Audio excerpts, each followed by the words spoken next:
किसी ने comment section में एक सवाल किया है कि अगर सेक्स करने से शरीर इतना कमजोर हो जाता है, हड्डियों का ढांचा हो जाता है, तो कोई जो वेश्या है, जिसे हम इंग्लिश में प्रोस्टिट्यूट कहते हैं, वो इतनी पावरफुल कैसे होती है? उनको क्या कमजोरी नहीं होती? वो तो लगातार सेक्स करती है, दिन में 8 से 10 कस्टमर वो हैंडल करती है, क्या उसको कमजोरी महसूस नहीं होती?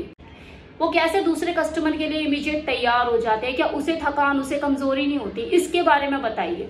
उनको भी तो कहीं ना कहीं कमजोरी और शारीरिक दिक्कतें होती होंगी। किसने बोला कि वो सेक्स करती है? आपको लगता है कि वो सेक्स करती हैं? वो सेक्स करती नहीं है, बल्कि करवाती है। और करने और करवाने में फर्क होता है। वो इतनी अभ्यस्त होती है कि एक टाइम आने के बाद उन्हें सेक्स की फीलिंग भी होना बंद हो जाता है कि अंदर क्या आ रहा है, जा रहा है, क्या घुस रहा है, कुछ नहीं पता होता। और कई बार तो वो डिस्चार्ज भी नहीं होती। तो it's just a duty for them. Most of time उनके दिमाग में एक ही चीज चलती है, यार मुझे अपनी गुल्लक इनको देनी है और ये अपना इन आउट करके झाड़ेंगे और निकलेंगे। उनके अंदर वो फीलिंग, वो चाहत कि हाँ मुझे सेक्स करना है, सेक्स को सेक्स के तरीके से वो करती का है। हाँ, उन्हें बीमारियां जरूर लग सकती है जिसके वजह से वो कमजोर हो सकती है। वो ना जल्दी से ऑर्गेजम तक पहुंचती है। हाँ, झूठी सिस्कारियां भर भर के आपको जरूर शेर बना देती है कि पता नहीं मैंने तो क्या कर दिया। और रह गई बात कमजोरी की, तो हाँ वो बीमार जरूर पड़ती है, क्योंकि जिस तरह के प्रोफेशन में वो इन्वॉल्व होती है तो कुछ ना कुछ उनके साथ शारीरिक दिक्कतें लगी रहती हैं। कभी सेक्सुअल ट्रांसमिटेड डिजीज, तो कभी इन्फेक्शन की शिकायत, कुछ ना कुछ चलता रहता है। और जब इस तरह की चीजों से वो गुजरेंगी तो कमजोरी तो आएगी ना, बॉडी जवाब देगी। लेकिन हाँ, लंबे टाइम से जो उसकी बॉडी को घसीटा जा रहा होता है, तो एक ना एक दिन आके तो वो थकेगी ना। ये तो सबके साथ है। एक एज आती है, एक उम्र आती है, हर किसी चीज की एक उम्र होती है। एक मशीन की भी अपनी एक्सपायरी डेट होती है, तो सेम चीज उसके साथ भी है। उसकी बॉडी मशीन की तरह वर्क कर रही है, तो आज नहीं तो कल वो भी जाके थकेगी, कमजोर पड़ेगी। और वैसे भी सवाल तो ये है ना कि सेक्स क्या शरीर को कमजोर कर देता है? तो सेक्स कभी भी शरीर को कमजोर नहीं करता। हाँ, जरूरत से ज्यादा चीजों को करना, आपकी जो लत होती है, जो एडिक्शन होती है, चाहे वो मैस्टरबेट करने की हो या सेक्स करने की हो, ये आपको कमजोर करती है। और बड़े अफसोस की बात है कि 90% लोगों को रियल सेक्स का तो मतलब ही नहीं पता। वो बस वो 1 मिनट के घर्षण से मिलने वाले कोई सेक्स समझ रहे होते हैं। ऐसे लोगों की संख्या बहुत ही कम पाई जाती है जो एक दूसरे की बॉडी को पूरा ऊपर से लेकर नीचे तक नाप देते हैं, भ्रमण कर लेते हैं और डिस्चार्ज तक नहीं करते, जस्ट ऑर्गेजम फील करते हैं। वही तो रियल प्लेजर है। वो मल्टीपल ऑर्गेजम फील करते हैं, डिस्चार्ज अपनी मर्जी से करते हैं। क्योंकि सेक्स एक ऐसी क्रिया है जिसमें 2 लोगों का शारीरिक और मानसिक रूप से लिप्त होना बहुत जरूरी है, तभी वो संतुष्ट हो पाएंगे और ऐसे तृप्त होंगे कि दूसरी बार के लिए तो मन ही नहीं करेगा।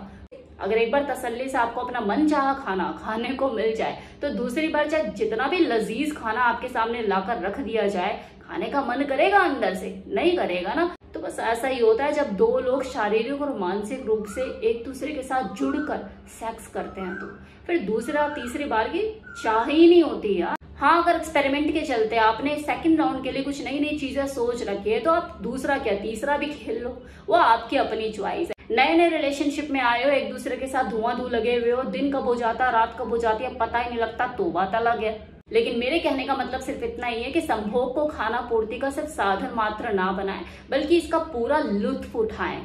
और जब आप लुत्फ उठाते हो तो एक राउंड ही काफी होता है, कि वो शुरुआत का राउंड ही आपका इतना लंबा हो जाता है कि खत्म ही नहीं होता। वो फर्स्ट राउंड आपका कैसे सेकंड में कन्वर्ट हो जाता है आपको पता भी नहीं लगता।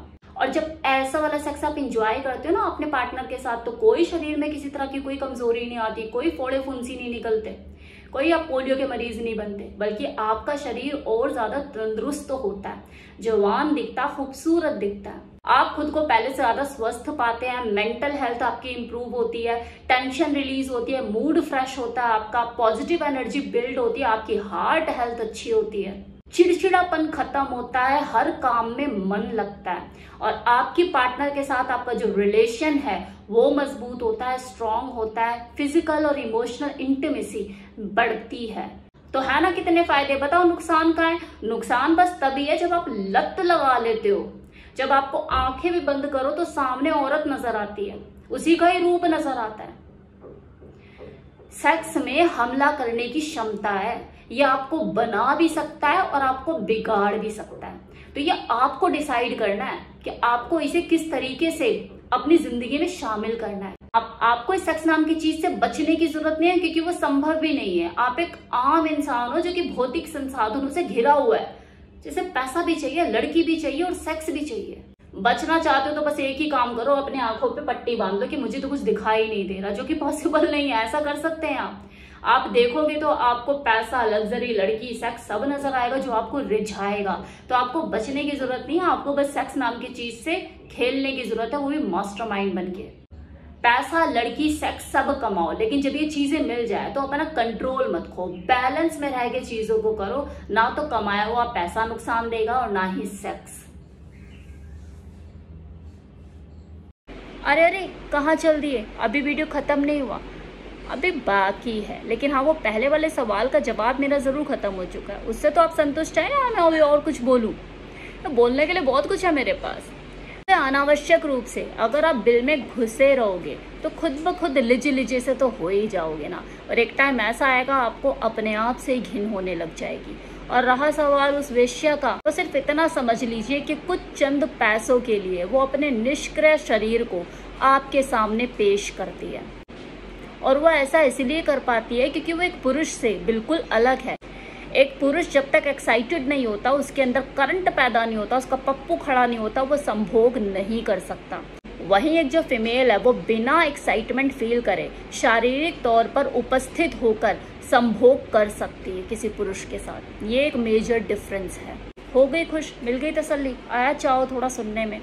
खैर, दूसरा सवाल जो कि अक्सर लोग मुझसे पूछते हैं, और रीसेंट वीडियो नहीं, मेरी पुरानी वीडियोस पे भी जब व्यूज़ आते हैं तो उसमें लोग अक्सर सवाल करते हैं मुझसे कि मैम मेरी जो वाइफ है वो प्रेग्नेंट नहीं हो पा रही, या प्रेगनेंसी की कॉम्प्लिकेशंस को लेकर वो मुझसे सवाल करते हैं। हो सकता है उन्हें ऐसा लगता हो कि मैं डॉक्टर हूँ और वो मुझसे कमेंट सेक्शन में सवाल करते हैं। मुझे तो कहीं से समझ नहीं आता, मेरी शक्ल देखो, मेरा होलिया देखो, कुछ भी पहन के मैं वीडियो बना रही हूँ, ऐसे खुले खुले वालों में लंबी सी टी-शर्ट पहन के वीडियो बना रही हूँ। तो आप लोगों को मैं किसी धोखे में नहीं रखना चाहती, मैं कोई डॉक्टर नहीं हूँ। तो जिस तरह के सवाल आप मुझसे करते हैं, मुझसे करने की बजाय यूट्यूब पे और भी डॉक्टर हैं, स्पेशलिस्ट हैं, एक्सपर्ट हैं जो आपको अच्छी राय दे सकते हैं। आप उनसे कंसल्ट कीजिए जाके। ये कुछ ऐसे टॉपिक है प्रेगनेंसी से रिलेटेड, क्योंकि मैं खुद एक फीमेल हूँ और मुझे पता है कितनी कॉम्प्लिकेशन होती है, कितनी चीज़ें होती हैं। मैं ऐसे ही मुँह उठाकर कुछ नहीं बोल सकती।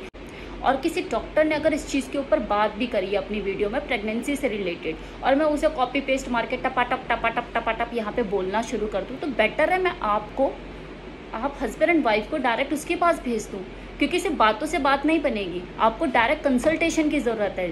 जाओ जाके क्लिनिक पे उनसे बात करो। मैं सिर्फ उन्हीं टॉपिक के ऊपर वीडियो बनाती हूँ और उन्हीं के ऊपर अपनी राय देती हूँ जहाँ पर मुझे अपने ऊपर खुद पे विश्वास होता है और मुझे पता होता है कि ये मेरी रिसर्च और यहाँ मुझे कोई चैलेंज नहीं कर सकता। लेकिन जहाँ बात मेडिकल, वो पेशेंट को ट्रीट करने वाली आ जाती है ना, वहाँ मैं बचती हूँ। नहीं, मैं किसी को गाइड नहीं कर सकती।